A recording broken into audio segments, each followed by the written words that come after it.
sunrise has a secret to tell you. Never give up and feel the breeze and the flash of light to illuminate your inner self. Life is not defined by sunset, but by a new sunrise. Feel blessed as you have another day to feel the beauty of life again. Good morning, everyone. This is Dynisha, Assistant Professor in the Department of Civil Engineering, Francis Xavier Engineering College, an autonomous institution in Tirunelveli. On behalf of Francis Xavier Engineering College, I thank each and everyone for joining today's webinar on sustainable development. Before entering into the topic, first we must know about sustainability. The concept of sustainability becomes so important nowadays because of the irreparable damage caused to the environment by industrial civilization and consumerism, which originated about 3 centuries ago. Though industrial civilization and consumerism flourished the economy and improved the living quality of the society, on the other hand, it also caused irreparable damage to the environment and posed a threat to the life support systems of Earth. For example, the hole in the ozone layer and global warming, etc. Several warnings concerning the instability of Earth's life support system have been raised in the recent times. What makes an Earth's life support system as unstable one? It's our selfish thoughts. S. We always think that Earth belongs to us only, and we ignore the fact that humans are part of the Earth's biosphere. Also, we believe that Earth's stock of resources are infinite and environment can bear any amount of damage that is caused by human activity. In 1992, some of the world's senior scientists from 70 countries signed and sent an urgent warning. The environment is suffering critical stress to the government leaders of all nations as part of the United Nations Conference on Environment and Development held in Rio de Janeiro, Brazil. This marked the beginning of the concept sustainability. Sustainability is based on a simple principle. Everything that we need for our survival and well-being depends either directly or indirectly on our natural environment. Sustainability creates and maintains the conditions under which humans and nature can exist in productive harmony that permit fulfilling the requirements of present and future generations. Sustainability is important to making sure that we have and will continue to have the water, materials, and resources to protect human health and our environment. In simple words, sustainability means it is the ability to achieve continuing economic prosperity while protecting the natural systems of the planet and providing a high quality of life for its people. Starting point of our sustainable development is our crowded planet. There are now 7.2 billion people on the planet, roughly 9 times the 800 million people estimated to have lived in 1750 at the start of the Industrial Revolution. The world's population continues to rise rapidly by around 75 to 80 million people per year. Soon enough, there will be 8 billion by the 2020s and perhaps 9 billion by the early 2040s. These billions of people are looking for their foothold in the world economy. The poor are struggling to find food, safe water, healthcare, and shelter they need for mere survival. Those just above poverty are looking forward or for the improved prosperity and a bright future for their children. Those in the high income world are hoping that Technological advances will offer them and their families even higher levels of well being. It seems that the super rich also jostle for their place on the world's rankings of richest people. In short, 7.2 billion people are looking for economic improvements. They are doing so in a world economy that is increasingly connected through trade, finance, technologies, production flows, migration, and social networks. The scale of the world economy, now estimated to produce $90 trillion of output per year, is unprecedented by crude statistics that the GWP, that means gross world product, measures at least 100 times larger than back in 1750. In truth, such a comparison is not all that meaningful, since most of the world economy today consists of goods and services that did not even exist 250 years ago. What we know is that the world economy is vast, growing rapidly by 3 to 4% per year in scale, and highly unequal in the distribution of income within countries and between countries. Ours is a world of fabulous wealth and extreme poverty, of billions of people enjoying longevity and good health unimaginable in previous generations. Yet, it also a world in which at least 1 billion people live in such abject poverty that they struggle for mere survival every day. The poorest of the poor face the daily life and death challenges of insufficient nutrition, lack of health care, unsafe shelters, and the lack of safe drinking water and sanitation. The world economy is not only remarkably unequal, but also remarkably threatening to the planet itself. Like all the living species, humanity depends on nature for the provision of food and water, materials for survival, and safety from dire environmental threats such as disease epidemics or natural catastrophes. Yet, for a species that depends on the beneficence of nature or on what the scientists called environmental services, we are doing a poor job of protecting the physical basis of our very survival. The gigantic world economy is creating a gigantic environmental crisis, one that threatens human well being and even the survival of millions of other species on the planet, if not our own. The environmental threats are arising on several fronts. Humanity is changing the Earth's climate, the availability of fresh water, the ocean chemistry, and the habitats of other species. These impacts are now so large that the Earth itself is undergoing unmistakable changes in the functioning of key processes such as the cycles of water, nitrogen, and carbon upon which life depends.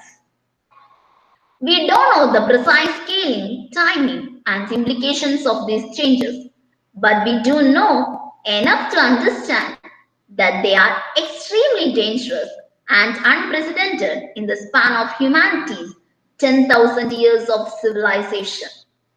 Thus, we arrive at a sustainable development. Sustainable development is a central concept of our age. It is both a way of understanding the world and a method for solving global problems.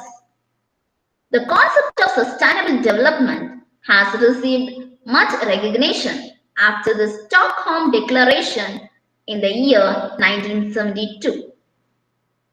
Sustainable development is the development which meets the needs of the present without compromising the ability of future generations to meet their own needs.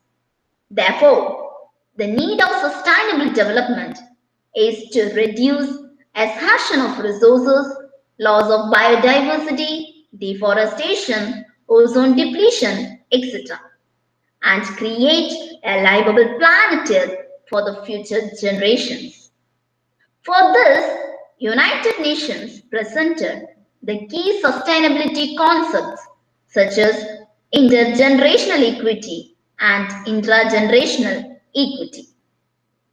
Intergenerational equity means expects the present generation to hand over a safe and healthy and resourceful environment to the future generation.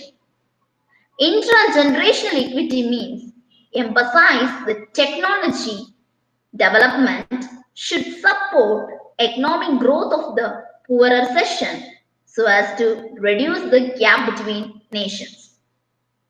Sustainable development should satisfy the human needs, favor a good quality of life through decent standards of living, share resources between rich and poor. It should have the concern for future generations, must look at the cradle to grave impact when consuming. And also, it should minimize resource use, waste, and pollution. The concept of sustainable development is composed of three pillars such as environment, society, and economy. It is based on the basis that people and their communities are made up of social, economic, and environmental systems. The systems should be kept in constant interaction and that must be kept in harmony. Environment gives resources, raw materials to the economy for production activities. Economy creates products and sells it to society for use. Production by economy and consumption by society leads to the environmental impacts. A community or society that wants to pursue sustainability will try to maintain residents' quality of life, like income, education, healthcare, housing, employment, legal rights. Each locality must define and plan for the quality of life it wants and believes it can achieve for now and for future generations. And also, the society it should enhance local economic vitality, which is essential to sustainability. Also, it must promote social and intergenerational equity and also maintain the quality of the environment. A sustainable community tries to find ways to coexist with natural and with the natural environment and ecosystem. It avoids unnecessary degradation of the air, oceans, freshwater, and other natural systems. Incorporate disaster resilience and mitigation into its decisions and actions. It should also use a consensus building participatory process when making decisions. And also, in other hand, environmental sustainability requires maintenance of biodiversity. Examples, gene, species, and ecosystems. Then production of natural capital like air, water, soil, etc. Maintenance of the energy and material cycles of the planet are also one of the requirements for environmental sustainability. Also, it leads or it wants health and resilience of all life support systems. These all can be achieved by reduced dependence upon finite virgin resources like fossil fuels, minerals, and metals. Nature must not be subjected to increased concentration of substances produced by society. This requires the consideration be given to the biodegradability of substances. and the length of time it takes the earth to reabsorb them. The physical basis for the productivity and biodiversity of nature must not be systematically degraded. This requires that we protect diverse and special habitats. There must be efficient use and fair distribution of resources to enable humans to meet their needs. This requires a reduction in consumerism, especially among wealthy nations. In another hand, the economic sustainability ensures that the industry or business is making profit without creating much damage to environment or ecology. Economic growth is expressed in terms of gross domestic product. This is the total amount of production produced within a nation within 1 year. Economic growth has to be sustainable if it improves quality of human life. The population factor must be included to ensure fair resource consumption. Next, we are going to see the measures for sustainable development. The first measure is technology. We can use the appropriate technology which is locally adaptable, eco-friendly, cost-effective, resource-efficient, and culturally suitable. Nature is often taken as a model using the natural conditions of that region as its components. This concept is known as design with nature. The second measure is reduce, reuse, and recycle approach. The 3R approach advocating minimization of resource use, using them again, and recycling the materials. It reduces pressure on our resources as well as reduces waste generation and pollution. The another measure is promoting environmental education and awareness. By making environmental education the center of all learning process will greatly help in changing the thinking pattern and attitude of people towards our earth and the environment. And the next measure is resource utilization as per carrying capacity. Any system can sustain a limited number of organisms on a long-term basis, which is known as its carrying capacity. If the carrying capacity of a system is crossed, say by over-exploitation of a resource, environmental degradation starts. The another measure is improving quality of life, including social, cultural, and economic dimensions. Development should not focus just one section of already affluent people. Rather, it should include sharing of benefits between the rich and the poor. The tribal, ethnic people and their cultural heritage should also be conserved.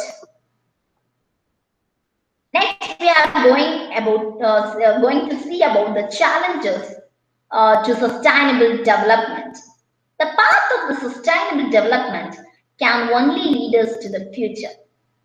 Some of the major challenges exist in the modern world that may hinder the effort towards sustainable development are misconception about sustainable development. That means the popular perception that development and environment protection should not go together has to be changed. Population explosion in developing economies, which means requires more food, energy, and goods, than over exploitation of natural resources in developed countries, resulting in imbalance between developed and underdeveloped countries. To achieve sustainable development, eradication of poverty is vital. Overdependence on fossil fuels leading to global warming and climate change.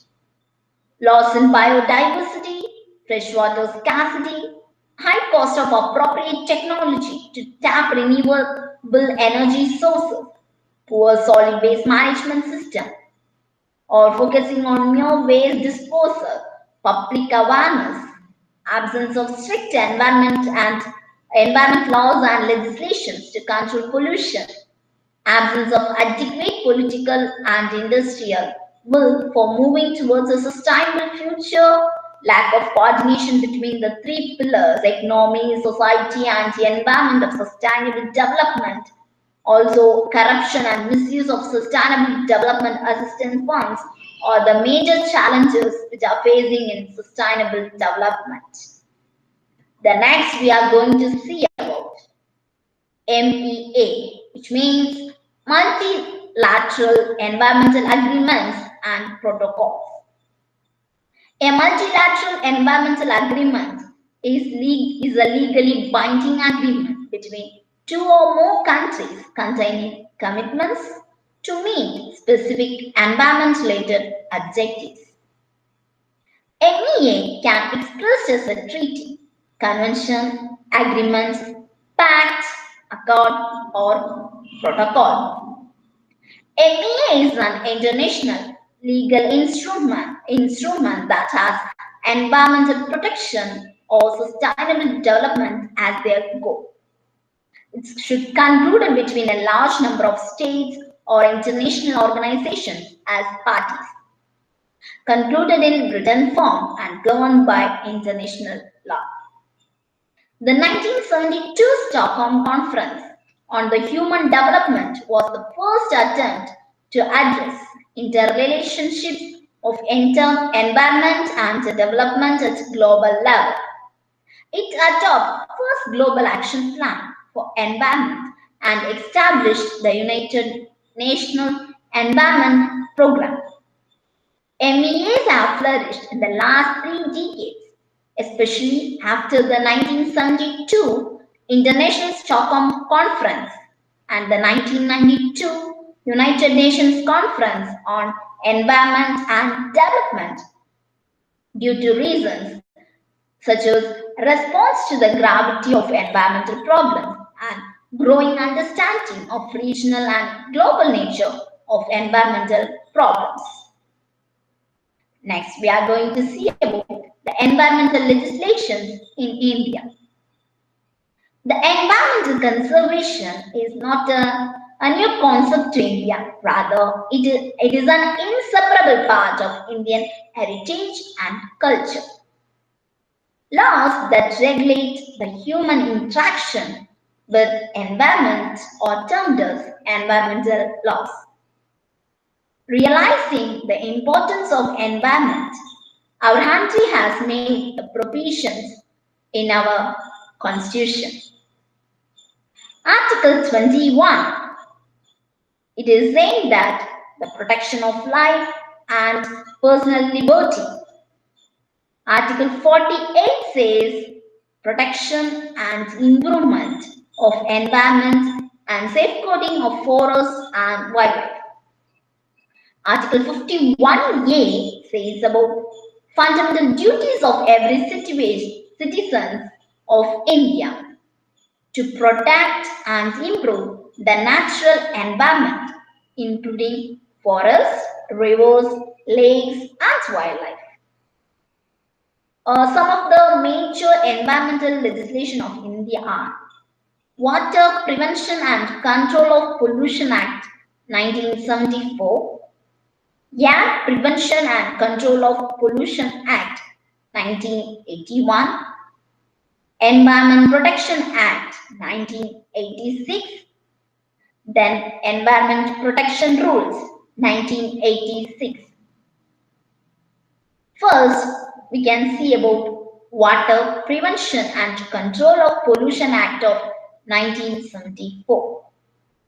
This is an act to provide measures for the prevention and control of water pollution and maintaining or restoring the wholesomeness of water. The act prohibits the disposal of any poisonous, noxious, or polluting matter or any matter causing obstruction to proper flow of water in a stream. Some of the salient features of Water Act are establishment of Pollution Control Board at Central Pollution Control Board and State Level Pollution Control Board.